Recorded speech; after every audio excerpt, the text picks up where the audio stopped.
नमस्कार। ये दिल से एक बहुत ख़ास प्रोग्राम है। ख़ास क्यों है मैं अभी बताऊंगा आपको। मैं कई दिनों से सोच रहा था कि क्यों ना उन छात्रों से मिला जाए या उन लोगों से मिला जाए जो वहाँ जंतर मंतर की प्रोटेस्ट साइट पे थे। उन्होंने वहाँ क्या देखा, वहाँ वो क्यों आए, क्या महसूस किया, वहाँ पुलिस का रवैया क्या था। सुना है कि पुलिस बैटन रखती है, उसमें थोड़ा करंट भी होता है। किसी को करंट लगा और अगर लगा तो क्या चोट आई, उसका नतीजा क्या हुआ। और कई ऐसे लोग वहाँ आए थे जो शुरू में शायद ना आए हों पर बाद में जुड़े। क्यों जुड़े, कब रहे, क्यों रहे, कितनी देर के लिए रहे, और वहाँ जो वातावरण था वो क्या था। तो ये तो तभी पता चल सकता है कि अगर जो लोग वहाँ थे और वो भी युवा लोग, उनसे हम बातचीत करें या पता करें कि वो क्यों गए, काहे को गए, कितनी देर के लिए रहे, और उस अनशन के बाद या उस प्रोटेस्ट के बाद आज के दिन उनके मन में क्या बीत रहा है। इन बातों पे हम चर्चा करेंगे। और हमारे पास 3 ऐसे युवा लोग हैं जो वहाँ थे और वो अपनी आंखों देखी बताएंगे कि वो क्यों गए और उन्होंने वहाँ क्या किया। पहले तो Katyayani Pant, thank you very much, आप यहाँ इस प्रोग्राम में आई। मैं तो पहली बार इन लोगों से मिल रहा हूँ और सुना है कि आप गाती पे हैं, वहाँ गई, आपने गाने भी कई गाए। ईशांत कुमार शर्मा साहब, आप वकील भी हैं, तो हम भी उसी पेशे से जुड़े हुए हैं, लेकिन साथ साथ में सुना है कि आप आर्किटेक्चर में बड़ी दिलचस्पी लेते हैं। तो आपका भी धन्यवाद कि आप यहाँ मेरे साथ जुड़े। और आकांक्षा Gautam ji, thank you very much. आप टूर गाइड हैं दिल्ली में और आप भी वहाँ प्रोटेस्ट साइट पे थी, और आपका धन्यवाद कि आप यहाँ आई हैं।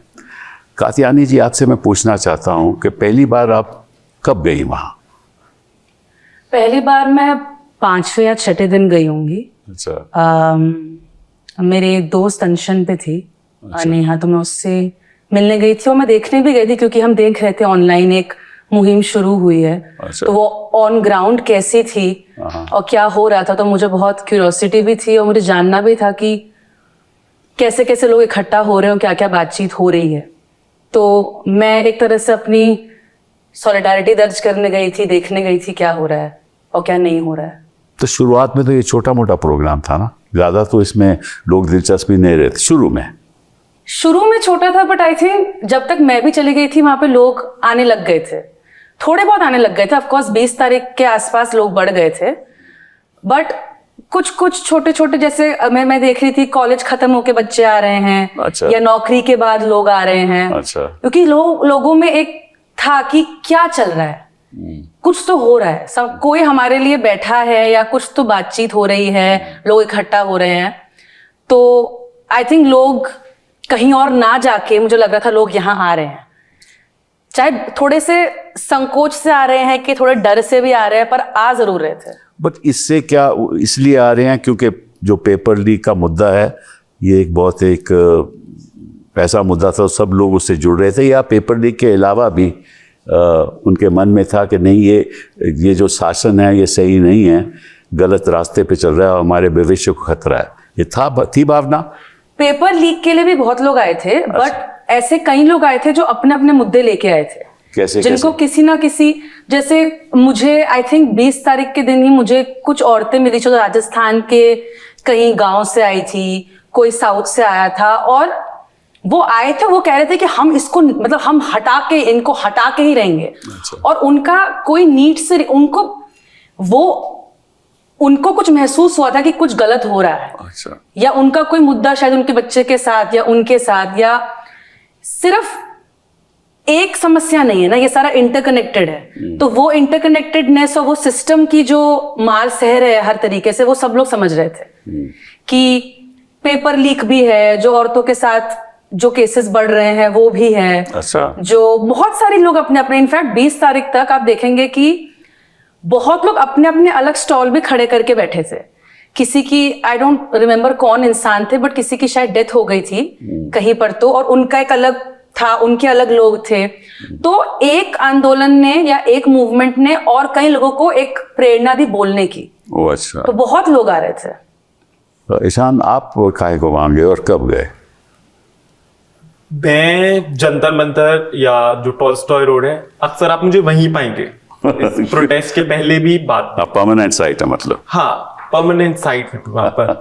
तो जब ये शुरुआत हुई इसकी चीज, बहुत सी बात जो कात्यायनी ने बोली उससे थोड़ा सा हम पीछे जाएं कि जो जुडिशरी की तरफ से एक बयान आया कॉकरोच को लेकर, ऑनलाइन ये पार्टी बनी, तो ये गुस्सा वहां से शुरू हुआ। और क्योंकि मैं एक वकील, क्यों गुस्सा इसलिए शुरू हुआ क्योंकि मैं और इसको एक पर्सनल उस पर लेकर जाऊं। मैंने अपनी लॉ की डिग्री जो है जैसे सूर्यकांत से ली पिछले साल, जब एज अ चीफ जस्टिस। उससे पहले वो विजिटर थे, हमारी यूनिवर्सिटी में भी प्रोटेस्ट हुए, उस समय वो हमारे विजिटर थे। मैंने उनसे डिग्री ली दिसंबर में, और फिर एक बतौर लॉयर मैंने जब उनके जुडिशरी से आते हुए एक बयान सुना इस तरीके से, अब वो कहते हैं कि मेरा बयान, हाँ, वो एक्सप्लेनेशन अब वो दे सकते हैं तोड़ मरोड़ के मैंने, ये मेरा मकसद नहीं था। हाँ, वो ठीक बात है, बट जुडिशरी को हम बड़ी होप से देखते हैं कि सरकार है या कोई भी एडमिनिस्ट्रेशन है, कि जुडिशरी तो है, कोर्ट में तो हम जा ही सकते हैं। एज अ लॉयर इस चीज को शायद मैं और एक बेहतर उससे समझता हूँ कि court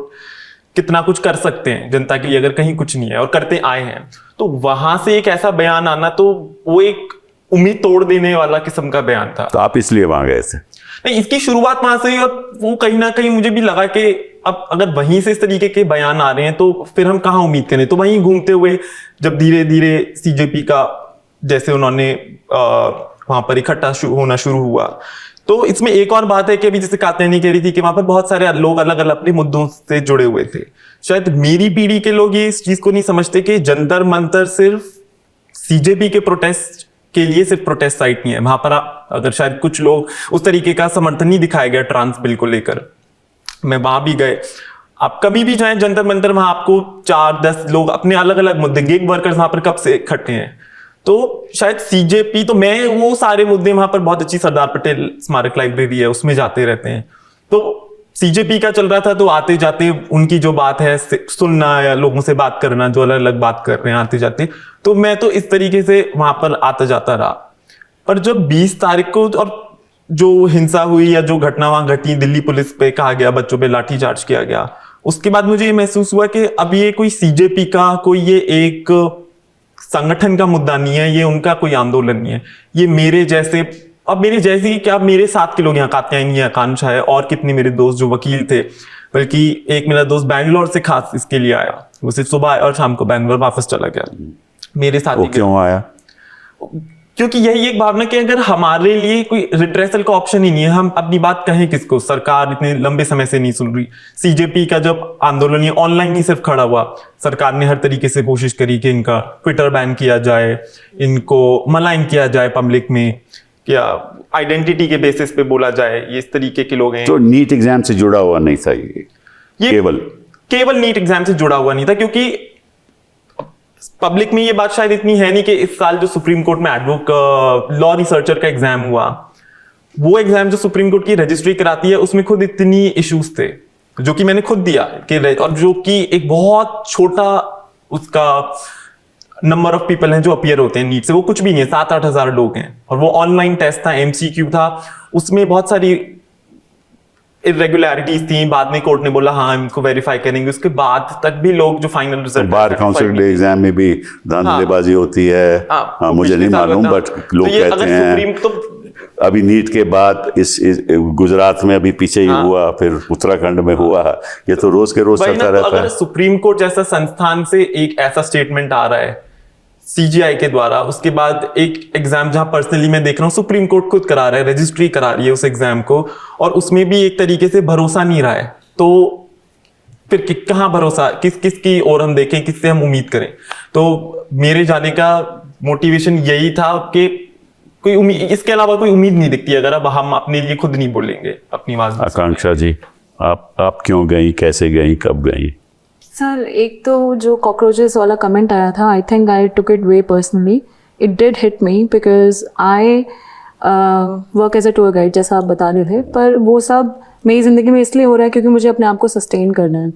and for 4 years I am a drop out from 2 colleges. एक टाइम पर मैं 4 साल एलिमेंट्री एजुकेशन पढ़ रही थी.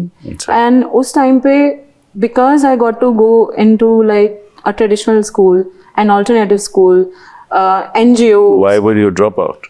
I dropped out in my last year because I was clinically depressed and I was really short on attendance. Oh, I and see. again ये एक बहुत बड़ा उस टाइम पे मेरे लिए पर्सनली बहुत बड़ी बात थी, क्योंकि जब हम क्लासरूम में जाते हैं तो हम बोलते हैं कि हमें सारे बच्चों के मेंटल स्टेट्स को कंसिडर करना है. We have to consider the any illness if our learners are going through. पर जब मैं खुद जाके अपने टीचर्स से इस बारे में बात कर रही हूँ तो उस चीज़ को कंसिडर नहीं किया गया, क्योंकि rules require you to be present 75% of the times, I right? see. हाँ. सो एनीवे उन 4 सालों के टाइम पे when I was going to NDMC का स्कूल में अगर आप जाके देखें या फिर एक ऑल्टरनेटिव स्कूल में जाके देखें, जमीन आसमान का हाँ, ना कोई मुद्दा, हाँ, correct एंड उस बात टाइम है. पे मैंने रियलाइज किया कि हमें कितनी सारी चीजें नहीं मिली हैं. I have been schooled in KVs and some private schools. वहाँ पर भी बहुत डिफरेंस है. और हालांकि एक टाइम पर मतलब मेरे पापा की पूरी सैलरी जो है वो सिर्फ पढ़ाई पर ही जा रही है. उन्होंने बहुत मेहनत करके मेरे को एक प्राइवेट स्कूल में डाला, पर वहाँ पे भी I am feeling out of the place, क्यों? क्योंकि I am coming from a certain class I see. And also a certain caste. I see. आप लाइक इमेजिन करिए कि 5th क्लास में, because I am AA Akanksha, I'm always roll number 1, and that's been like a curse in my life in a way that I'm always on the top. Roll number 1. And in 5th standard, मतलब बच्चों के You are अंदर targeted target number 1 for also everything. in the attendance, everyone's category is marked in front of their name with a अच्छा. red pen. अच्छा. So 5th class में बच्चों के ऊपर इतना मतलब एक अंडरस्टैंडिंग है कि जिनके नामों के सामने SC, ST, OBC लिखा है उनके साथ नहीं बैठना है. Oh. So I am facing like these things from a very early on, and I have felt like always enraged तो ये with the कौन system. से स्कूलों में ये ऐसी I'm talking about the private school I was in. अच्छा. KV में I felt कहाँ फिर कौन से नाम ना लो स्कूल का, बट किस जगह? फरीदाबाद में थे. एंड KVs में I have been into 2 KVs, Sangam Vihar, Pushp Vihar. दोनों KVs में I felt more belonged, and the only reason was कि वहाँ पर मैं बच्चों की क्लास एंड कास्ट दोनों से रिलेट कर पा रही हूँ. वहाँ पे कोई भयंकर डिफरेंस नहीं है. जहाँ की प्राइवेट स्कूल्स में मेरे पास किस तरीके का बैग है, किस तरीके का ज्योमेट्री बॉक्स है, all of these things are like considered, right? तो बचपन से ही I think like I had this thing, and then eventually during graduation when I got to see different kind of schools, I really felt that it's unfair. It's unfair to anyone who cannot go to an alternative school. And when the comment about cockroaches came about, I just felt, because every time I'm in like No justice anywhere. Yes, this is like hopeless situation, because there's, as Ishant was saying, there's one institution where you want to keep your hope in, and that is saying that you are cockroaches and you are good for nothing. So I also personally felt enraged. And second reason I was drawn to the protest was Abhijit Ditke, for sure, because for the longest period of time I have not seen any person from Dalit community rise up and become face of something. We only see our people getting like raped and killed and lynched for whatever reasons. Rohit तो basically आप एक different मानसिक सोच जी के आधार पे आप वहाँ पहुंची Absolutely. कि मेरी जिस कम्युनिटी को मैं बिलोंग करती हूँ जी वहाँ कोई मुझे रास्ता दिखता नहीं इंसाफ का. जी और जहाँ ऐसा बयान आ गया तो निश्चित रूप से आप जुड़ गई उस जी, मूवमेंट से. absolutely. हाँ, और आप कब गई उस मूवमेंट में? सर मैं पहले दिन से ही थी जिस पहले दिन दिन. तो आप दित्के throughout आए रही? थे. जी, most of the days, not हर रोज, पर alternatively yes I was there. Katyayani ji, आप बताइए कि आपका प्रोफेशन क्या है? मैं एक कलाकार हूँ, एक फैसिलिटेटर हूँ. तो मैं गाती हूँ, थिएटर करती हूँ, नाटक बनाती हूँ. अच्छा. और बच्चों के साथ काम करती हूँ, संस्थाओं के साथ काम करती हूँ थिएटर और म्यूजिक को लेकर. तो आप थिएटर म्यूजिक को लेकर अगर करती हैं तो फिर आप वहाँ क्यों गई? क्योंकि थिएटर और म्यूजिक हमारे प्रांत में बहुत एकदम उसके बेडरॉक में जुड़ा हुआ है रेजिस्टेंस के साथ. अच्छा. It has always been around. चाहे आप इप्टा को देख लीजिए, हम देखेंगे. हाँ, तो आप या तो लाजिम है कि अंग्रेजों के हम जमाने में देख लीजिए, लाजिम या है कि इप्टा हम के भी टाइम. देखेंगे. हाँ, तो गानों से लोगों को वो ऊर्जा मिलती है जो उनको मतलब इतने गाने जो हमने गाए इस प्रोटेस्ट में भी, पहले भी गाए आपने गाने? हाँ गाए। अच्छा, वाह। तो कई बार देखा कि गा रहे हैं तो सामने से कॉल एंड रिस्पॉन्स हो रहा है। तो अगर मैं कुछ गा रही हूं तो कोई और उसमें उठा ले रहा है, या कितने गाने ऑन द स्पॉट ही बन रहे थे। लोगों को जो जो चिंताएं थी, जो शंकाएं थी, वो मुझे कह रहे कि अरे ये तो मैं बोला आप गाइए ना, तो फिर वो गा रहे हैं। अच्छा। तो वो कह रहे नहीं आप गाओ। मैंने कहा हम क्यों, मतलब सब it is a space that everybody, सब लोग साथ में मिलकर उसको बना रहे थे। तो थिएटर और म्यूजिक, हमने एक नाटक भी किया था वहां परफॉर्म, एक बेरोजगार की अधूरी लव स्टोरी। अच्छा। तो उसमें ये वाली बातें हो रही थी कि कैसे आपको एक वो भरना पड़ता है, जन्म थिएटर का नाटक है। अच्छा। पर हमने अडेप्ट किया था PSI ने। तो कैसे आप एक फॉर्म भरते हो, उसमें रोबोट वाला आपको करना पड़ता है, फिर आपका इंटरनेट चला जाता है, क्या क्या अलग अलग वो होते हैं स्टेप्स, और वो स्टेप्स कितनों के लिए कितने एक्सेसिबल है, क्या क्या अलग अलग पॉइंट्स हैं जहां पे आप कितने लोगों को निकाल देते हो। या अभी जो NPA वगैरह है, जो सारी चीजें, वो कितने लोगों को पता है, कितना बताया जाता है। तो आई थिंक गानों के थ्रू फिर भी कहीं ना कहीं वो लोगों तक पहुंचता है। जैसे वोटों में कई नाम डिलीट हो जाते हैं। हाँ, डिलीट हो जाते हैं, किए जा रहे हैं, जो दोनों चीजें हैं। हाँ, तो लोगों को पता ही नहीं है। हमें पता ही नहीं। कोई लोग आके दिखा रहे हैं अपना कार्ड, कह रहे हैं अच्छा हम मर गए हैं क्या? बोले आप तो हो ही नहीं, आपका तो निधन हो गया है। तो किसी के पास इंटरनेट है तो वो बार बार रिफ्रेश करके अपना लॉगिन कर सकते हैं, जिस पे इंटरनेट नहीं है फिर वो रुकते हैं, वो कहीं जाते हैं। कितने लोग बाहर जाके किसी सेंटर में, कोचिंग सेंटर में जाके अपना भरते हैं। तो ये कितना फॉरगिवन है हमारे सिस्टम्स के लिए कि हाँ ये तो भर सकते हैं, तो आसान है। आपको कुछ अपलोड करना है, अपलोड करने के लिए कितना चाहिए, मतलब बहुत सारी चीजें हैं जो कि एक तबके तक ही सीमित है। मतलब वो अच्छे से कर पाएंगे, सीमलेसली जिसे कहते हैं, और बाकी लोग अपना देख लेंगे। तो एनीवे, गानों का ये है कि घंटे, 2-2 घंटे, 3-3 घंटे हम गा रहे थे, नाटक कर रहे थे। जब मैं 2-3 दिन बाद गई तो लोगों को याद था आपने ये वाला गाना गाया था, ये वाला नाटक किया था। एक लड़की थी जिसने सरकार का किरदार किया था, तो उसे लोग कह रहे थे अरे ये देखिए सरकार ये रही। तो उसको एक विलन के उसमें थोड़ा देख रहे थे। या जो कैपिटलिज्म का रोल जिसने किया था, पूंजीवाद का, उसको देख रहे ये रहा पूंजीवाद। तो people were able to connect, क्योंकि कहीं ना कहीं पॉलिसी के जो नोट्स हैं या जो अलग अलग क्लॉजेज हैं चीजों में, लॉ में भी है, वो मतलब सब लोग नहीं पढ़ते। जिनको रुचि होती है वो कहीं ना कहीं जाते हैं, पढ़ते हैं। बट कितना कितना एक्सेसिबल हो जाता है गाना, थिएटर, और सबकी जुबान में मुझे लगता है कहीं ना कहीं चढ़ जाता है कोई एक गाना। तो रामेश सुना दीजिए कोई अच्छा। छोटा सा गाना सुना दीजिए। तो हमने गाना गाया था हिल्ले ले जगजोड़, ये मतलब लैंड राइट्स के उससे भी आता है, लैंड राइट्स। हाँ, पर हमने इसको थोड़ा सा अडेप्ट किया था इसके लिए। तो हमने अलग अलग अपनी लाइनें करी थी कि हिल्ले ले जगजोड़, हिल्ले ले जगजोड़, हिल्ले ले जगजोड़ दुनिया, अरे डह गए ट्रम्प वाओ, डह गए मोदी, अरे डह गए ट्रम्प वाओ, डह गए मोदी, अरे डह पूरे RSS का बागीचा, हिले ले जगजोड़। अच्छा, ऐसे भी कहा। इसका रिएक्शन क्या था आप गा रहे? बहुत बढ़िया। फिर लोग अपने अपने शब्द डाल रहे हैं कि ये भी ढह जाए, ये कोई न्यूज चैनल ढह जाए, कोई एंकर जो गोदी मीडिया का एंकर है वो ढह जाए, ये ढह जाए, वो ढह जाए। तो गोदी मीडिया के एंकर वहां आते थे ना? आपने मैंने देखा। हाँ। फिर उनके बगल में लोग खड़े होकर कह रहे हैं गोदी मीडिया, गोदी मीडिया। तो वो खड़े हुए हैं, वो आंखें नहीं मिला रहे हैं, वो आंखें मीजे हुए हैं थोड़ी सी अपने। निशांत, आखिरत यहाँ से शुरू करते हुए कात्यायनी ने कहा गोदी मीडिया के एंकर आ रहे थे। वो एंकर उसमें देखेंगे जो चेहरे हैं गोदी मीडिया के, या जो इन सारे न्यूज चैनल के चेहरे हैं, उनमें से कोई वहां नहीं था, ना ही वो रिपोर्टर, सिर्फ रिपोर्टर। जो चेहरे हैं वो उनमें से आपको कोई नहीं दिखाई देगा। आप अभी भी फुटेज देखिए, उनकी रिपोर्टिंग देखिए आप वहां से, आपको वहां कोई, क्योंकि इंटरनेट ब्लॉकेज चल रहा था, वहां पर कोई ओबी वैन्स नहीं थी, किसी तरीके की लाइव रिपोर्टिंग नहीं थी मीडिया की तरफ से, जो उनकी एक नैतिक जिम्मेदारी है। सिर्फ अगर हम इतना भी देखें कि क्या हो रहा है, सिर्फ ये बताने तक की जिम्मेदारी भी अगर हम उनकी मान लें, तो मीडिया ने तो वो भी पूरी नहीं की वहां पर। बाकी मैं जो वहां पर गया, तो क्योंकि मैं वहां घूमता रहता हूँ और मैं मॉडर्निस्ट आर्किटेक्चर है जो हमने 47 के बाद से दिल्ली में बना है, देखा है हमने। तो मैं उसके बारे में देखते किस तरीके से उसको एक पब्लिक की दृष्टि से सरकार ने बनाया।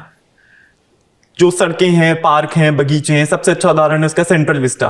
अभी उसको किस तरीके से बाय लॉज को आर्म ट्विस्टिंग करके चेंज करके पूरे सेंट्रल विस्टा प्रोजेक्ट को आगे बढ़ाया जा रहा है, उसमें अपनी अलग चीजें हैं। तो उसी रोड पे आप जब निकलेंगे, टॉल्स्टॉय रोड पे, जहां ये सारा प्रदर्शन हो रहा था, एक सरकारी कंपाउंड है जिसमें सेंट्रल विस्टा के बोलार्ड्स हैं, पुरानी साइन बोर्ड हैं, ड्रेन कवर्स हैं, डस्टबिन हैं जो वहां पर पड़े हुए हैं।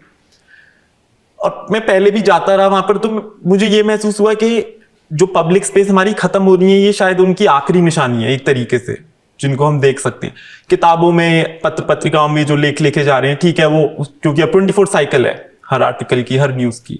उसके बाद एक मटेरियल मेमोरी क्या रहती है इस पब्लिक स्पेस की। और तो वो कंपाउंड को मैं हमेशा निकलते बढ़ते मैंने तस्वीरें ली, और क्योंकि वो कंपाउंड एक ऐसी जगह पे, अगर आप उस कंपाउंड के बाहर से जब जाएंगे और आप पीछे मुड़कर देखेंगे तो आपको पीछे स्टेट ट्रेडिंग कॉर्पोरेशन दिखाई देती है। जब करेक्ट। और जब उसको मैं देखता हूं, और मैं यहाँ पर ये सारा मलबा मैंने देखा सेंट्रल विस्टा का, तो यही बात आई मेरे दिमाग में बार बार के ये जितनी भी इमारतें हैं, इनकी तो एक शायद सिर्फ एक पॉलिटिकल लाइफ है, इनकी कोई पब्लिक लाइफ नहीं है कि ये पब्लिक के लिए है, आम जनता के लिए। जब तक वो एक शायद सरकारी नैरेटिव, एक पॉलिटिकल नैरेटिव को सूट कर लिए, शायद इस ट्रेड ट्रेडिंग कॉर्पोरेशन ही खड़ी है। कल को जवाहर व्यापार भवन नाम है, वो सूट नहीं करेगा, शायद ये भी यही दिखाई देगी इसी कंपाउंड में।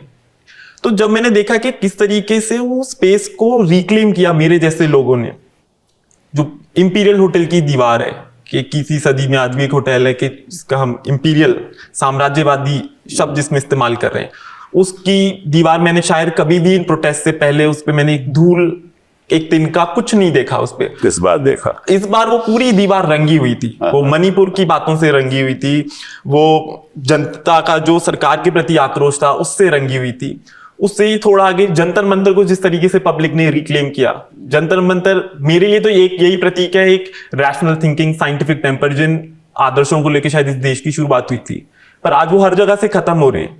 तो एक ऐसी स्पेस को रिक्लेम पब्लिक ने किया जो साइंटिफिक टेम्पर, जो शायद नहीं चाह रही सरकार कि इसको और आगे बढ़ाया जाए, इन मूल्यों को, इन आदर्शों को। और उसी के बाद फिर हम देख रहे हैं कि एक बोर्ड लगा हुआ है संसद मार्ग का, शायद जो उससे बड़ा कोई जनता के लिए कोई प्रतीक ही नहीं है जनता का, कि जनता क्या चाहती है और जनता क्या है। और उससे भी बढ़िया कि आप देखेंगे जितनी दिल्ली पुलिस की बैरिकेडिंग थी, रैपिड एक्शन फोर्स थी, सीआरपीएफ, उनके ठीक ऊपर एमडीएमसी की बिल्डिंग है, पालिका केंद्र, जो जंतर मंतर से इंस्पायर्ड है। और वहां इसी सरकार ने महात्मा गांधी की एक म्यूरल लगाया 2019 में। तो ऐसा लग रहा है महात्मा गांधी देख रहे हैं, जो सरकार जितना प्रचार कर रही है कि ये सब हो रहा है, यहाँ पर सब कुछ चल रहा है। वो मुझे इस सब चीज में लगा कि सही मायने में शायद हमने अब इन चीजों का, वो संसद मार्ग का साइन बोर्ड है, ये जंतर मंतर है, ये पीरियड होटल है, वो सेंट्रल विस्टा का जो मलबा है, इनको शायद अब सही मायने में मेरी पीढ़ी या मेरी जनरेशन अब समझ रही है, जो शायद मुझे लगता था कि हम नहीं समझते हम। तो इसका मतलब ये हुआ कि आप जैसे लोग जब वहाँ गए तो आपके मन में अपने नए नए किस्म के मुद्दे थे। हाँ, राइट। वो शायद क्योंकि जो प्रोटेस्ट हुआ वो तो पेपर लीक का हुआ, लेकिन जो वहाँ लोग पहुँचे उनके मन में कई ऐसी भावना थी जो बेइंसाफी से जुड़ी हुई थी, क्योंकि पेपर लीक, यही मुझे हाँ लगता है, क्योंकि बार बार ये कहा गया कि पेपर लीक तो पहले भी होते आए हैं। वाजिब बात है, वो कोई फैक्टर्स को कोई डिनाई नहीं कर सकता। इस सरकार में हुए, हर सरकार में, आगे शायद हम यही होप कर रहे हैं कि इस आंदोलन के बाद तो ना ही हो। पर ये एक पेपर लीक कोई अचानक से नहीं हुआ।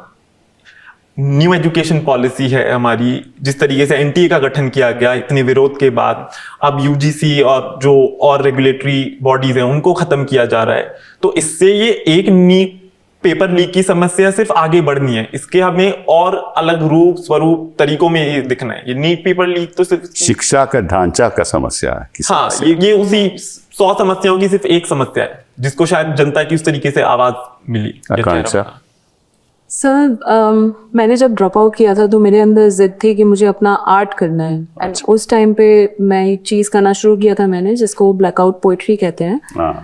तो मैं लगभग पिछले 1-2 सालों से ब्लैकआउट पोइट्री न्यूज़पेपर्स पे कर रही हूँ। ब्लैकआउट पोइट्री का मतलब समझा दो मुझे। नहीं मालूम। ब्लैकआउट पोइट्री बेसिकली आप एक प्रिंटेड टेक्स्ट लेते हैं, अक्सर ऐसा कुछ जिसमें ज़्यादा लिटरेरी वैल्यू नहीं है। अच्छा।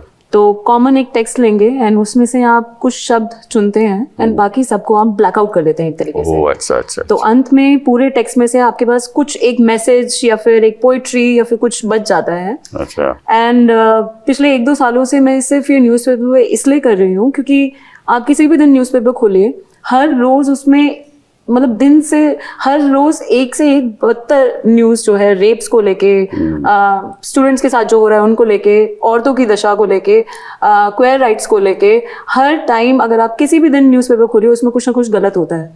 तो ऐसे कुछ ये शुरू हुआ एंड प्रोटेस्ट के टाइम पे मैंने हर रोज न्यूज़पेपर खरीदा इस उम्मीद में कि किस दिन जो है कुछ पब्लिश होगा, मतलब प्रोटेस्ट के बारे में।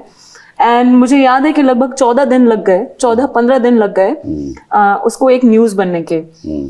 जब फाइनली वो न्यूज़पेपर में आया तो मैं कुछ ज़्यादा ही एक्साइटेड थी and obviously I had to do something about it and that's how I started doing blackouts related to the protest news. अभी हम मीडिया के बारे में बात कर रहे थे, मुझे ये लगता है कि सिर्फ टेलीविजन वाली मीडिया नहीं पर न्यूज़पेपर मीडिया जो है वो भी बहुत बायस्ड है। वो तो है। क्योंकि अगर आप मिडिल क्लास में देखें, अक्सर लोग क्या पढ़ते हैं, Hindustan times, times of India, दोनों अखबारों में आप न्यूज़ देखेंगे तो सेम न्यूज़ है एंड बातचीत भी ऑलमोस्ट सेम ही है। यू नो, कुछ ज़्यादा डिफरेंस नहीं है, सेम तरीके की बातें हो रही हैं, शब्द थोड़े अलग अलग हो जा रहे हैं, पर उसमें मेजरली हम गवर्नमेंट की तरफ से पर्सपेक्टिव देखते हैं, ना कि जनता की तरफ से। सो मेरे लिए आई थिंक वो एक एंगेज करने का एक पॉइंट था कि कैसे मैं प्रोटेस्ट को लेके ऐसे शब्द चुन पाऊँ जो कि rather than hopelessness should take us towards hope, because that's what this movement is for me. For the first time I felt like एक तो इतना बड़ा लेवल पे प्रोटेस्ट होना कि इतने सारे लोग एक साथ आ जाएं, जो नीट से जुड़े हुए हैं वो भी और जो नहीं जुड़े हैं वो भी, तो उन सबका एक साथ आना ultimately I felt like it was very empowering. वहाँ रहना भर ही मेरे लिए काफी, मतलब मेरे को मजबूत किया, आपको आवाज मिली है। बिल्कुल बिल्कुल। और जैसा कि अभी कात्यानी बोल रही थी, मैं वहाँ पे थी जब ये गाने चल रहे थे। अच्छा। तो वो एक अलग ही लेवल का जोश होता है। मेरे को याद है कि 3-4 दिन तक मेरे गले की आवाज एकदम बैठी हुई थी क्योंकि जोश जोश में आप घंटे 2 घंटे ऐसे नारे लगा लेते हैं, गाने गा लेते हैं। तो वो एक जो जोश था वो मतलब that was magical and I think that's why I kept going back. आपने बड़ी इंपॉर्टेंट अच्छी बात की कि भाई न्यूज़पेपर की जो भी खबरें आती हैं वो भी लगता है कि बायस्ड हैं। अभी मैं न्यूज़पेपर पढ़ रहा था जी, तो उसमें और मुझे बड़ा दुख हुआ जब मैंने देखा कि पुलिसमैन की एक तस्वीर है, वो खून से भरा हुआ है, वो बड़े प्रोमिनेंट एरिया पे उसकी खबर आई। मुझे बड़ा बुरा लगा कि हमारे जो रक्षाकर्मी हैं उनके ऊपर ऐसे हमला हुआ जी। लेकिन मैंने वो तस्वीरें जो हमारे युवाओं के साथ वो नहीं आई जी। तो मेरे मन में ये सवाल उठा, तो ये जो अखबार है इसने ये तो दिखा दिया, लेकिन कितने दिन से हम इंतज़ार कर रहे हैं कि जो खून खराबे हुए वहाँ, लोगों की सर पीटे गए और उनको नहीं दिखाया। तो जो आप कह रहे हो, मेरी भावना भी उसी से जुड़ी हुई है।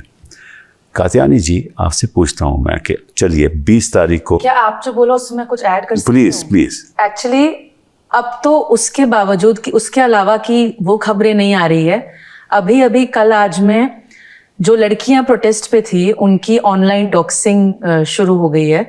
मतलब उनको थ्रेट्स दिए जा रहे हैं और ये 20-22-23 साल के बच्चे हैं और इनको दे आर पुटिंग, वो अपॉलॉजी डाल रहे हैं, अपनी माफीनामा डाल रहे हैं वीडियो डाल करके। अच्छा। तो वो देख के मुझे बहुत बोला, क्योंकि मेरी भी 2 साल पहले ऐसी डॉक्सिंग हो चुकी है, इसलिए भी मैं इतना मतलब पर्सनल वो भी, क्योंकि मेरी भी वैसी डॉक्सिंग हुई थी 10-15 दिन 2 साल पहले और इन्हीं कुछ कारणों की वजह से। तो पर तब मैं फिर भी थोड़ी बड़ी थी, ये 22-23 साल की है, उसमें से एक जो है वो नाबालिग, वो 17 ईयर्स की है, वो अभी स्कूल में है और उसको सारे जो ऑनलाइन इनका है फौज, वो बैठ के उनकी पिक्चर वगैरह और जहां मिलेंगी वहां मार देंगे ऐसे सब लिख रहे हैं। तो वो तस्वीरें आना तो दूर की बात, एक अलग वो कि ऐसी जेंजी से अच्छा है कि ये हो ही ना, यहाँ मैंने खत्म कर देंगे। तो वो देख के बहुत दुख लग रहा है कि एक तो जो चीज हुई है वो आप कवर नहीं कर रहे हो और जो लोग जा रहे हैं कुछ कह रहे हैं, वो भी नहीं उनको आप टारगेट कर रहे हो, उनको सिंगल आउट कर रहे हो, औरतों को आप सिंगल आउट कर रहे हो और उनको अगर 19 साल के इंसान को आप कह दोगे कि ये तुम्हें हम मार देंगे, तुम्हें हम मोलेस्ट कर देंगे, ये कर देंगे, तो वो क्या मतलब डर जाता है इंसान के अंदर, शरीर में, उसकी साइकी में एक डर बैठ जाता है। तो किन किन अलग अलग तरीकों से सिस्टम से सवाल हम पूछ रहे, तो हमको सिस्टम उल्टा ट्रॉमेटाइज कर रहा है, ना सिर्फ लाठियों से बट एक तरह का साइकोलॉजिकल वॉरफेयर भी जो अभी हो रहा है। तो उसी के लिए तो संघर्ष हो रहा था, उसी लिए तो प्रोटेस्ट हो रही थी। हाँ, तो मैं पूछ ये रहा था कि 20 तारीख को लाठीचार्ज शुरू हुआ, तो उसके बाद आपने क्या क्या हिंसा के वाक्य देखे, जरा मुझे बताइए। हिंसा के वाक्य सुने भी ज्यादा, मतलब देखे भी थोड़े बहुत, कि हमारे एक साथी थे वो स्टैम्पीड में फंस गए थे, वो गिर गए थे, तो उनके नीचे स्टैम्पीड कैसे हुई? बैरिकेड गिराया था, तो बैरिकेड के उससे फोर्स, उनको आगे से फोर्स मिला शायद पुलिस से, तो वो गिर गए। बैरिकेड के पीछे से वो लड़खड़ा के गिरे, तो 10 लोग साथ में गिरे थे। तो उसके नीचे एक लड़की थी और वो लड़की वेंटिलेटर पे थी। आई थिंक अभी वो ठीक है, मुझे पता नहीं अभी उनकी क्या स्थिति है, बट वो 5वें नंबर में थे उस गिरने पे। अच्छा। तो वो पूरे टाइम ये कहे जा रहे थे कि वो लड़की मेरे नीचे थी, वो मेरे वजन के तले वो क्रश हो गई एसेंशियली।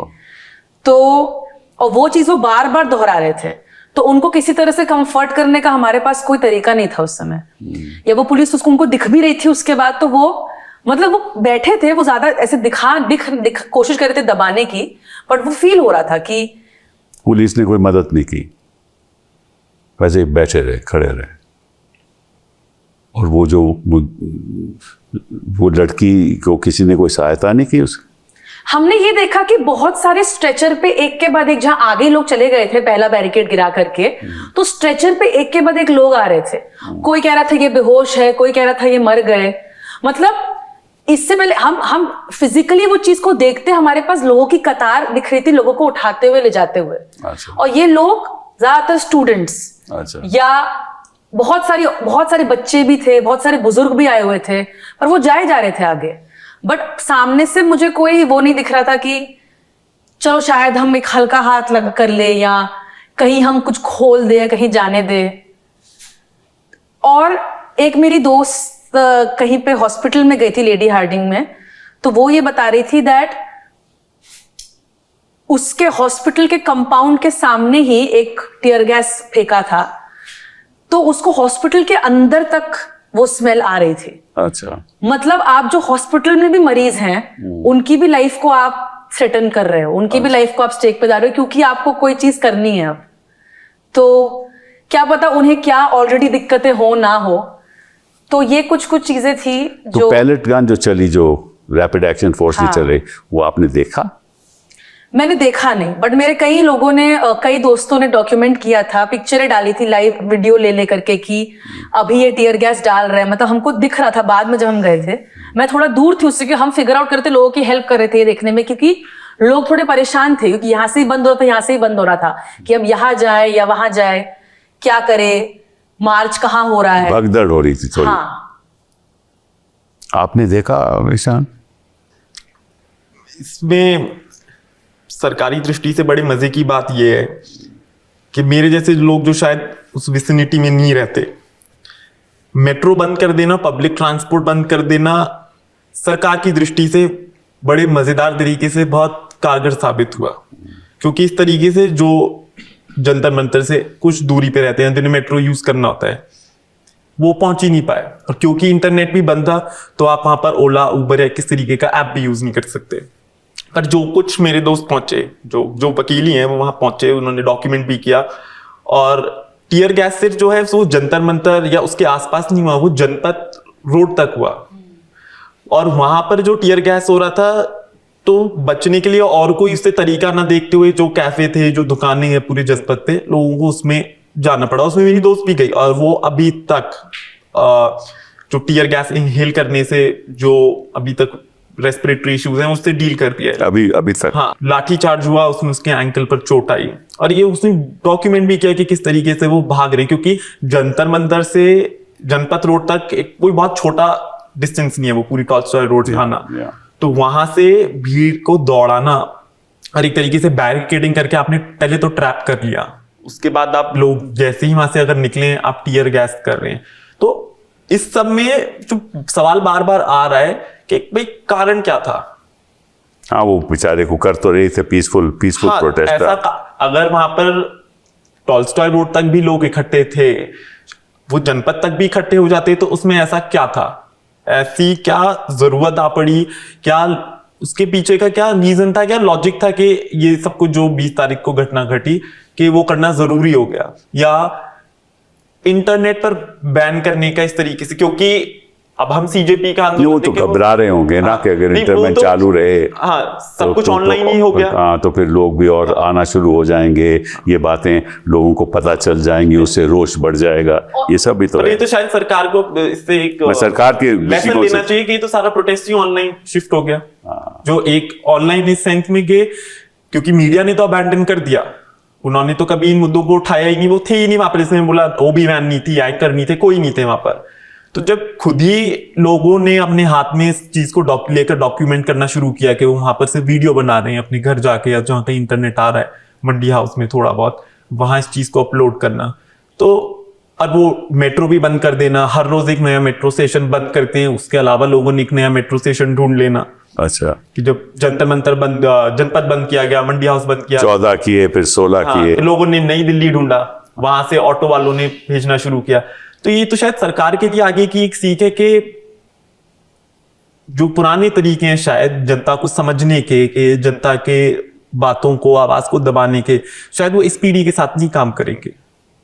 तो बेहतर ये है कि आप ये करिए नहीं कि सरकार नए तरीके ढूंढे, हमारी उम्मीद में ये है कि उस आक्रोश को चैनलाइज करने का, सुनने का नया तरीका ढूंढे, बजाय ये नए तरीके ढूंढने के कि हम फेशियल रिकॉग्निशन से पकड़ लें किसी को, हम इलेक्ट्रिक लाठी चार्ज या बेटन यूज कर ले वहां पर, या इलेक्ट्रिक बैटन ये मैंने जो इंडिविजुअली लोगों ने रिपोर्ट किया है वो जरूर देखा है, वीडियो है उसके लोगों की। तो सरकार ये नए जो तरीके हैं कि यहाँ कैमरा लगाओ, अगर आप बैरिकेड में इस तरह से लोगों को ट्रैप करोगे तो निश्चित रूप से भगदड़ होगी। हाँ। अब भगदड़ होगी तो लोग जख्मी होंगे। हाँ, क्योंकि उन्होंने संसद मार्ग की तरफ से बिल्कुल बंद किया हुआ था, बाद तक भी जब मैं गया उसका एक सिर्फ एंट्रेंस जो था वो टॉल्स्टॉय रोड पे जनपद की तरफ से था, तो वही एंट्री है, वही एग्जिट है, तो उसमें आप लोगों को रोक नहीं सकते। फिर आप अंदर वहां लाठी चार्ज करेंगे तो लोग भागेंगे। अब वो जो रोड मिलेगी, जो गली दिखाई देगी, क्योंकि उस गली में और कोई रास्ता ही नहीं है बाहर निकलने का, तो भीड़ वापस लौटेगी, इसलिए वो जनपद पे गई, वो उधर से बैरिकेड गिरा के वो। आपने को पथराव देखा, जो कह रहे हैं कि पथराव हुआ? हमें तो कहा गया कि पत्थर उन्होंने ही डाले थे, गाड़ी भी उन्होंने ही स्टेज के आ चुका है मीडिया में कि वो दिल्ली पुलिस। और मुझे ये सवाल है कि क्यों बच्चों पे, क्यों लोग अगर सवाल, उन पे केमिकल वॉरफेयर क्यों हो रहा है? कई जगहों पे ये बैंड है, यू कैन नॉट, आप टीयर गैस का इस्तेमाल नहीं कर सकते हो। जी हाँ, जी हाँ। आप केमिकल वॉरफेयर कर रहे हो, आप लोगों को, आपको वेस्ट के नीचे, कमर के नीचे, पैरों पे मारना होता है, आप लोगों को सर पे मार रहे हो। या आप, अगर कुछ नहीं होता तो लोग प्यास भूख के मारे ही गिर जाते, क्योंकि सब कुछ बंद था, हमारे पास पानी नहीं था। तो फिर मैं एक दूसरे को, लोगों को पूछते हुए देखी थी कि पानी है, किसी के पास पानी है, 2-2 बूंद लोग एक दूसरे से पानी मांग रहे थे। तो अगर हम पेलेट खा के या टीयर गैस खा के नहीं गिरते तो हम शायद इतनी गर्मी में डिहाइड्रेशन से और भूख से ही गिर जाते। एंड ऐसे जगह पे अक्सर आप एक पानी का कुछ रखते हैं स्रोत, पर आपने हर जगह बैरिकेडिंग कर दी है।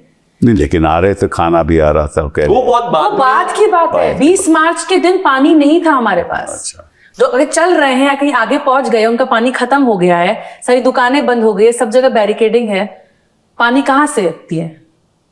हालांकि जंतर मंतर भी, जैसे मैंने बोला, बाकी हमेशा प्रोटेस्ट रहते हैं, डेजिग्नेटेड साइट है, वहां बहुत सारी दुकानें हैं पीछे इस तरीके की, पानी के लिए या खाने पीने की, जहां पर लोग तो तैयार थे। हाँ, पर वो दुकानें इस टाइम पे बंद कर दी गई, वो जो आमतौर पर खुली रहती हैं उनको पूरी तरीके से बंद कर दिया गया।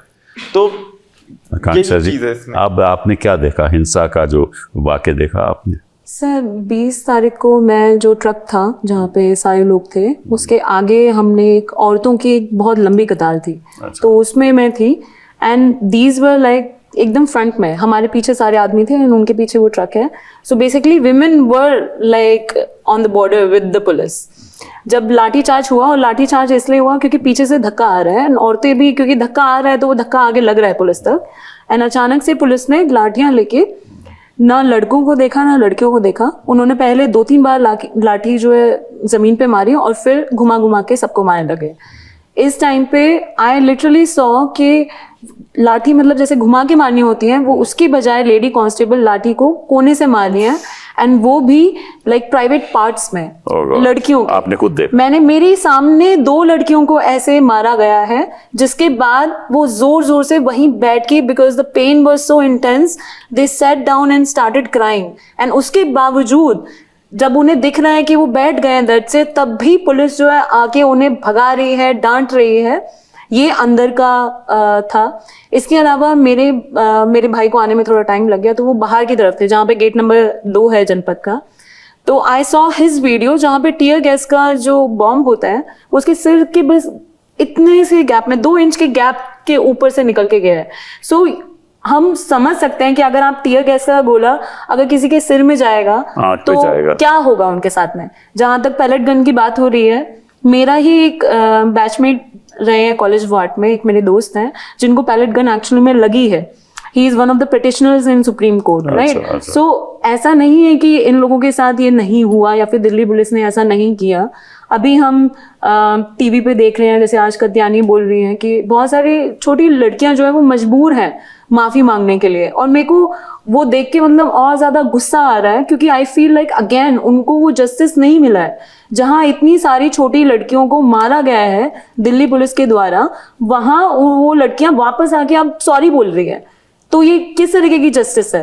You know, this is not how it should be, at least in a democracy. यहाँ पे हम पुलिस वालों को अकाउंटेबल करने के बजाय हम बच्चों को बता रहे हैं कि प्रोटेस्ट करना गलत बात है, यू नो। तो इसका मतलब कि ये नजरिया ही गलत है बिल्कुल, एब्सोल्युटली। और इससे रोष और पैदा होगा डेफिनेटली, और बढ़ेगा ही आई थिंक, क्योंकि मेरे को नहीं लगता अगर वो कंटिन्यूअसली इस तरीके से वायलेंट होते रहेंगे तो, क्योंकि हम भले ही टीवी पे ना दिखे, हम भले ही इंस्टाग्राम पे ना जाएं, जितने भी लोग पिटे हैं वो शायद सबके पास इंस्टाग्राम ना हो, पर वो कहीं वापस जाएंगे और 4 लोगों से उस बारे में बात करेंगे। तो ऐसा नहीं है कि ये चीजें दब जाएंगी या फिर किसी को पता नहीं चलेंगी।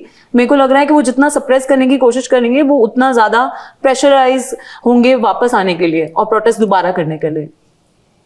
तो फिर इसका रास्ता क्या है आपके हिसाब से? इतनी चीज़ें आपने कह दी कि खामियां हैं और सरकार सुनना नहीं चाहती, तो फिर हताश होकर युवा लोग करेंगे क्या? अपनी तरीके से सुनाएंगे, जैसे अब सुनाया, अब आवाज़ पहुंची, धर्मेंद्र प्रधान ने इस्तीफा दिया, ये एक तरीका था। सरकार नए तरीके ला रही है ना सुनने के, हम और नए तरीके ढूंढेंगे अपनी बात सुनाने के। क्योंकि इसमें एक बड़ी मजेदार बात जो इस प्रोटेस्ट की रही कि सरकार कह रही है डिजिटल इंडिया, पर इंटरनेट बंद कर दो, पब्लिक ट्रांसपोर्ट बढ़ाएंगे हम, अर्बन कनेक्टिविटी बढ़ाएंगे, पर मेट्रो बंद कर दो, मेक इन इंडिया बनाएंगे हम, डिफेंस प्रोडक्शन बढ़ाएंगे, पर टीयर गैस ही एक्सपायर्ड है हमारी, है ना? तो ये सरकार को भी शायद एक, हमारा नीति आयोग है, सरकार कहती है थिंक टैंक है, क्योंकि प्लानिंग कमीशन तो किसी काम का नहीं था, तो ये शायद नीति आयोग को ना बहुत अच्छा एक वर्किंग पेपर, एक स्टडी निकालनी चाहिए सरकार के पॉइंट ऑफ व्यू से कि हम क्या कहते हैं और हमने क्या किया। तो वो बहुत एक अच्छा तरीका सरकार के लिए है अपनी ही नीतियों को आगे बढ़ाने के लिए। हम नहीं कह रहे आप हमारी बात सुने, आप जो मारे गए लोग, जिन हर्ट हुए या जो कुछ भी हुआ, कि आप उनका, आप अपनी ही नीतियों के एक रिव्यू के लिए कि बहुत अच्छा है तरीका। आप कह रहे हैं कि स्किल इंडिया की आप बात कर रहे हैं, पर स्किल्स तो सिर्फ लाठीचार्ज ही दिख रहा है आपकी तरफ से, सरकार की तरफ से। आप नारी शक्ति वंदन अधिनियम की बात कर रहे हैं, कांक्षा ने बताया किस तरीके से महिलाओं को प्रोटेस्ट में उसके बाद, या कात्यानी का विलिफाई कर रहे हैं आप कि हम डिलिमिटेशन में हम बढ़ाना चाहते हैं सबकी रिप्रेजेंटेशन, पर जो सबसे बड़ा सेगमेंट है आज यूथ, आप बात सुनना छोड़िए, आप तो उनको चाहते हैं कि बस लाठीचार्ज करो, खत्म करो, ये होनी ही नहीं चाहिए यहाँ पर। तो ये सरकार की नीतियों के लिए अपनी सेल्फ असेसमेंट या एक रिव्यू के लिए एक बहुत अच्छा मौका है ये प्रोटेस्ट। तो हम क्या करेंगे, क्या आगे रहेगा, वो एक बहुत सारे उसमें रास्ते हैं आगे देखने के लिए। और मेरा सुझाव सरकार को यही है कि वो इस चीज में बढ़िया एक अपना रिव्यू करें अपनी नीतियों का, कि सारी स्कीम प्रोग्राम में के क्या किया जा सकता है। कात्यानी, क्या लगता है आपको? जैसे एक चीज है एजिटेट, एजुकेट, ऑर्गेनाइज। तो एजिटेट तो हमने किया है, पर हमको जरूरत है कि हम ऑर्गेनाइज भी हो, साथ में भी आए। जैसे बहुत लेफ्ट के संगठन भी जुड़े थे इसके साथ, अब वो सारे साथ में आ रहे हैं। बहुत लोग अलग अलग तरीकों से आ रहे हैं और प्रोटेस्ट भी हुए बीच में अभी पिछले 5-6 दिनों में जंतर मंतर पे। तो एक और चीज वहां करने की कोशिश करी थी, एक रीडिंग कॉर्नर बनाने की कोशिश करी थी with in the protest area only, but उसको पुलिस ने निकाल दिया। क्योंकि जितने भी प्रोटेस्टर्स आ रहे थे ना, ऑफ कोर्स बहुत ऐसे भी लोग आए थे जिनको पता है क्या है नीट है, बट कुछ लोग देख रहे कुछ हो रहा है, तो उनके लिए जगह हो कि उन्हें पता चले कि एग्जैक्टली किन किन तरीकों से हमारे हक छीने गए हैं, एग्जैक्टली क्या क्या हमारे हक है और हम कैसे कैसे आगे बढ़ सकते हैं। क्योंकि लोगों को अक्सर नहीं पता होता है कि अच्छा ये चीजें हम कर सकते हैं, या इन चीजों में हम, अभी FTI का पेपर भी लीक हुआ था, आपको पता है? किसी को नहीं पता, क्योंकि एक्टिंग का, सिनेमाटोग्राफी का लोग कमेंट्स में वहां लिख रहे हैं कि इसमें तो सरकारी नौकरी भी नहीं है, ये क्यों लीक करवा दिया, या ऐसे, मतलब ये एक मजाक की बात थी। बट हर पेपर, तो अगर एक रीडिंग कॉर्नर हो और लोग साथ में जुड़े, पैम्फलेट मतलब थोड़े बांटे जाए, एक बातचीत जारी रहे कि किस तरीके से अपनी अपनी जगहों पे भी धीरे धीरे काम कर सकते हैं लोग, ताकि हमेशा हमें कोई और ना हो जो आए और हमें इग्नाइट करे हमारे अंदर एक फ्लेम, मतलब वो हमारे अंदर जगी रहनी चाहिए, इतनी चेतना हमें होनी चाहिए। क्योंकि कहीं ना कहीं वो चेतना, इसीलिए आपने एक सवाल पूछा ना कि आप लोग क्यों आए, तो कहीं ना कहीं मुझे लगता है सरकार भी सोच रही थी कि ये लोग नहीं आएंगे। अगर कोई अनशन पे बैठ जाए, किसी को अनशन से उठा लिया जाए, कुछ भी हो जाए, ये लोग क्यों आएंगे, इनको पैसे कमाने हैं, इनको अपना घर चलाना है। बट कहीं ना कहीं सबके अंदर कुछ ना कुछ हिला, और वो जो हिला है वो बरकरार रहना बहुत जरूरी है। तो ये बताओ मुझे कि इस समय मैंने देखा इस प्रोटेस्ट में इतने ज़्यादा गरीब बच्चे नहीं आए थे, मिडिल क्लास के लोग बहुत थे। आए थे शायद वो विजिबल नहीं रहे ऑनलाइन, पर जिस दिन मैं गया न्यू दिल्ली से एक ऑटो लेकर, उसमें वो सोनभद्र डिस्ट्रिक्ट से वो बच्चा था, और उससे बात करने पर वो मिडिल क्लास या मेरे एक क्लास के स्तर से नहीं था, उसने बताया वो वहां से आया है। और जब मैं वहां अंदर गया तो देखे बहुत सारी सरकारी स्कूल के बच्चे जिनकी छुट्टी हुई है वो वहां पर है।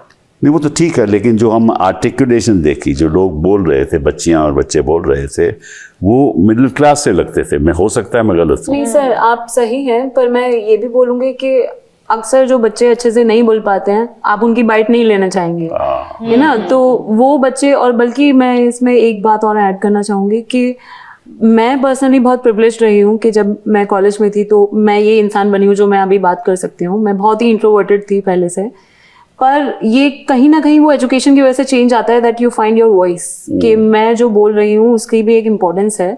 प्रोटेस्ट में जाके मेरे लिए मेरी फेवरेट चीज़ थी, लेफ्ट के जो स्टूडेंट ऑर्गेनाइजेशन है उनको तो हम देखते ही रहते हैं, कभी ना कभी प्रोटेस्ट में वो मिल ही जाते हैं, सेम लोग सेम चेहरे। पर इस बार मैंने बहुत ज़्यादा तादाद में ऐसे लोगों से बातचीत की जो कि पहली बार प्रोटेस्ट में आ रहे हैं, जिनको नहीं पता कि इससे पहले क्या प्रोटेस्ट हुए हैं और क्या गलत हुआ है, जिनको कोई आइडिया नहीं है, जो कि जैसा ईशान कह रहे हैं स्कूल छोड़ के आ रहे हैं। लेकिन जब आप उस जगह पे आ रहे हैं तो आप ना चाहते हुए भी कुछ ना कुछ सुन रहे हैं, कोई गाना सुन रहे हैं, कोई चित्र देख रहे हैं, और आप एक तरीके से एजुकेट हो रहे हैं। तो मेरी तो बस यही ख्वाहिश है कि जो एजुकेट होने का जो हमारा एक स्टार्ट हुआ है सिलसिला, वो रुके ना, लोग और ज़्यादा जानने की कोशिश करें। स्पेसिफिकली जिन चीज़ों पे सरकार अड़ी हुई है उन चीज़ों को हमें ज़्यादा जानने की ज़रूरत है, कि अगर कोई मामला जो है 5 साल 6 साल से अटका हुआ है तो वो क्यों अटका हुआ है, किसी को जेल में डाला गया है, क्यों डाला गया है, किस बिना पे डाला गया है। तो ये सब हमारी जिम्मेदारी है। सरकार की जिम्मेदारी तो हम देख रहे हैं वो नहीं निभा पा रहे हैं। एक तो आपकी जिम्मेदारी है, कोर्ट्स की भी जिम्मेदारी है। बिल्कुल बिल्कुल। एंड आई थिंक लाइक कि हमारी कंट्री में, डेमोक्रेसी में, जैसे वहां पे प्रोटेस्ट में कोई बोल रहे थे कि power is with like how many heads we see here, तो एक एक इंसान वहां पे काउंट होता है। अगर वो 100 हैं तो भी काउंट होंगे, 1000, 10,000, 1 लाख, तो वो पावर जो है वैसे ही एक्सपोनेंशियली बढ़ रही है। तो I think I would want to see कि आने वाले फ्यूचर में भी अगर कोई प्रोटेस्ट है किसी भी चीज को लेके, तो हम इसी ही अमाउंट में लोगों को देखें जो कि आए जनता मंतर, भले ही वो मुद्दा उनसे कनेक्टेड हो या ना हो। तो मुझे इस चर्चा से इतना मुझे लग रहा है कि लोग अपने अपने मुद्दे लेकर यहाँ आए थे, वो केवल पेपर लीक की वजह से नहीं आए थे, वो एक चिंगारी थी। और ये जो हताश हैं लोग, नाराज़ हैं लोग, निराशा से बड़े हुए हैं लोग, ये चाहते हैं कि बदलाव हो, और इस देश का भविष्य उसी युवा लोगों के से साथ जुड़ा हुआ है। तो जब तक युवाओं का भविष्य उज्जवल नहीं होगा तो विकसित भारत बन नहीं सकता। मैं सर ये बात है क्योंकि ज्यादातर जो लोग हैं जो 18-20 साल के हमारी उम्र के हैं, हमने तो सिर्फ देखा ही है ना, बाकी शायद मेरे जैसे कोई लोग हैं या कोई एक दो हैं जो रुचि रखते हैं, शौकीन है पढ़ने के, जानने के, तो शायद वो इतिहास के बारे में जान रहे हैं, देख रहे हैं, पढ़ रहे हैं। पर एक जो एवरेज बच्चा है जो स्कूल से निकल रहा है इस समय, तो उसने तो सिर्फ यही देखा है जो हम सिर्फ हटाओ तोड़ो, सिर्फ इसी तरीके की राजनीति देखी है। तो उसमें जो मैं आर्किटेक्चर में देखता हूँ या मैं बहुत बार सोचता हूँ कि 50 और 60 के दशक में जिस तरीके के आदर्शों के साथ हम चले, और वो हर चीज में देखा, वो हम आर्किटेक्चर में हम देखते हैं, पूरी चंडीगढ़ उसका एक कितना अच्छा उदाहरण है, और वो पूरे देश भर में वो आदर्श तो आज युवा में हैं। हाँ। वो मैं आपकी बातों से ही जाहिर रखे हैं। तो ये प्रोटेस्ट उसी तरीके से एक नए तरीके से, एक नए सिरे से सोचने का चलिए, मौका है। आप चलिए, सोचिए, नए तरीके सोचिए, और सरकार को कहिए आपसे बातचीत करें। एक कविता से खत्म करते हैं। ठीक है। ये गोरख पांडे की कविता है कि राजा बोला रात है, रानी बोली रात है, संतरी बोला रात है, मंत्री बोला रात है, ये सुबह सुबह की बात है। क्या बात है। तो आई थिंक लोगों को समझ में आ गया है कि ये जो रात है रात है रात है कह रहे हैं, सुबह जरूर सवेरे सवेरे हमें, तो हम अब इसमें फंसने वाले नहीं हैं। एंड आई थिंक एक ये रियलाइजेशन है कि हमारी जो चेतना है ना वो कॉम्प्रोमाइज नहीं है, वो अभी भी जागरूक है। ये मुझे वहां जाके फीलिंग आई है कि हमारी जो युवा है ना, हमको, क्योंकि जो ये बात कर रहे थे ना, स्किल कुछ करा नहीं है, तो आई थिंक सरकार भी थोड़ी होगी कि ये तो इतना इन्हें कुछ सिखाया नहीं, हमारे इतने पेपर लीक हो गए फिर भी इन्हें कितना कुछ आता है, इतनी रील बना लेते हैं, इतना वायरल कर देते हैं चीजें, तो ये कहाँ सीखा इन्होंने ये सब। करेक्ट। सो हाँ, चलिए, बहुत बहुत धन्यवाद आपका आने का। और मुझे सच में कहूँ, ऐसी चर्चा मैंने आज तक किसी से नहीं की। आपका खास तौर पे बहुत बहुत धन्यवाद। थैंक यू नमस्कार। सर।